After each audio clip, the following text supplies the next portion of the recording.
I'm Knox Johnstone from AMT here with Ravi Venkatesan, who is a speaker at our Global Forecasting and Marketing Conference. So Ravi. Good morning, Knox. A few questions for you, sir. In your book, Conquering the Chaos, you talk about winning in India and winning everywhere. What do you mean by that? Yeah, India has a tough reputation as a market, and which is why I use the word conquering the chaos in my title. And chaos is basically shorthand for things like difficult government, uncertainty of policies, bad infrastructure, corruption, all the things that make it hard for a business to do well. And one of the important takeaways from the book is that chaos is not unique to India alone. In fact, it's pretty much a defining feature of every emerging market, and whether it's Brazil or Indonesia or most African countries, you can't escape it. In your book, you mentioned three differentiators for success. Yes. What are those? The first is commitment. The second one is you can't just come to a country like India, which is so different, and replicate the things that have made you successful in the United States or in Western Europe, etc., because chances are you won't succeed. And finally, leadership and talent is everything. So if you want to succeed in this country, you can't just send a mid-level or a junior sales guy and expect to get very far.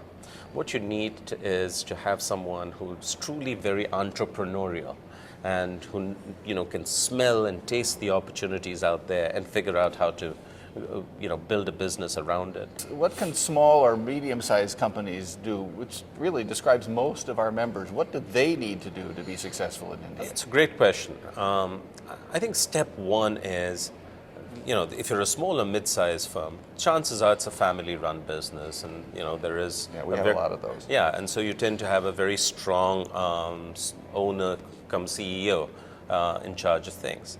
And my advice is this CEO needs to invest a little bit of time on the ground to discover the market, not by from just TV and PowerPoint presentations, but viscerally experience what the dynamics of this market like and how big could this opportunity be, and then come to an instinctive conclusion: is this something that we should bet on as a company or not? If you decide this is a market that's worth plunging into, then obviously if you're a small company, your ability to take risk is a bit less than if you're a GE or a Caterpillar. And so I think taking advantage of the AMT Tech Center in Chennai is a great way to begin to discover the market in a low stakes way, because you've got everything that you need under one roof.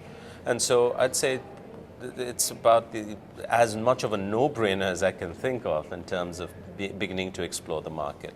Number three, at some point you really need to figure out, am I willing to go the whole distance to succeed in this market? Because if you want to go the whole distance, you will have to localize the product. You will have to start investing in building your service network. And most of all, you've got to put in place a superb team that can entrepreneurially build the business there. Yeah. Well, Ravi, thank you very much for those comments, and we're all looking forward to your presentation later today at the Global Forecasting and Marketing Conference. No, it's a great pleasure to be here. Thank you very much.